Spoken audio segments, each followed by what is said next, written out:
Community হলটা এখন প্রায় মানে ধ্বংস হওয়ার পথে, এবং এইখানে ওই সন্ধ্যার সময় আমরা দেখি কিছু হয়তো সমাজ বিরোধী তারা ছাদের উপরে এবং ছাদের নিচে ভেতরের দিকে, এগুলো খুব খারাপ জায়গা হয়ে আছে।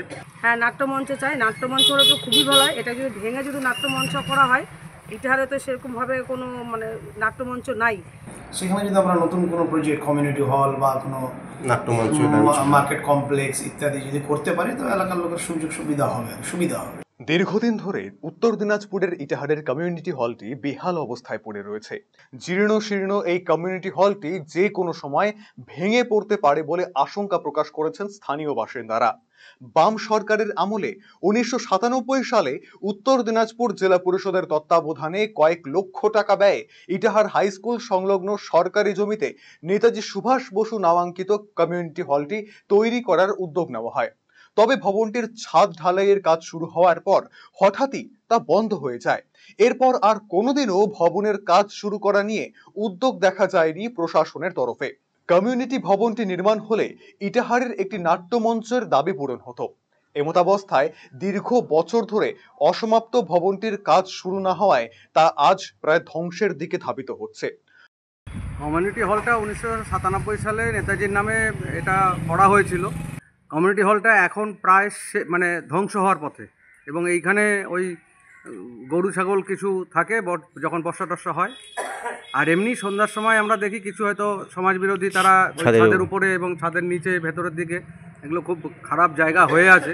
স্কুলের সামনে এত সুন্দর একটা জায়গা, যে জায়গাটাকে মানুষ বা সরকার তাদের সুন্দরভাবে ব্যবহার করতে পারতো, কিন্তু সেই ব্যবহারের জায়গাটা আর নেই।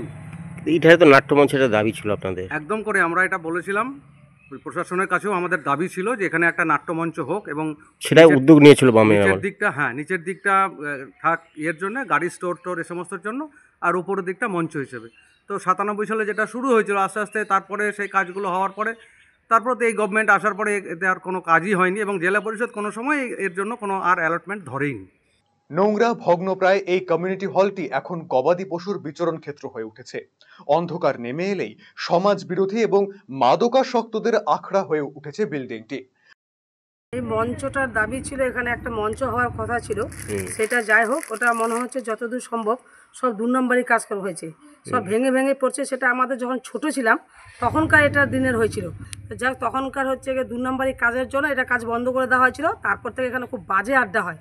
হ্যাঁ, নাট্যমঞ্চ চাই, নাট্যমঞ্চ হলে তো খুবই ভালো হয়। এটা যদি ভেঙে যদি নাট্যমঞ্চ করা হয়, ইটাহারে তো সেরকমভাবে কোনো নাট্যমঞ্চ নাই। এখানে যদি করা হয় তো খুব ভালো হয়। তবে এ ব্যাপারে ইটাহারের বিধায়ক মোশাররফ হোসেন বলেন, দীর্ঘদিন আগে এই কমিউনিটি হলটির কাজ শুরু হয়েছিল, কি কারণে তা বন্ধ হয়ে গিয়েছে তা জানা নেই। জেলা প্রশাসনের সঙ্গে কথা বলে বিল্ডিংটিকে সংস্কার করে কিছু করা যায় কিনা তা দেখা হবে।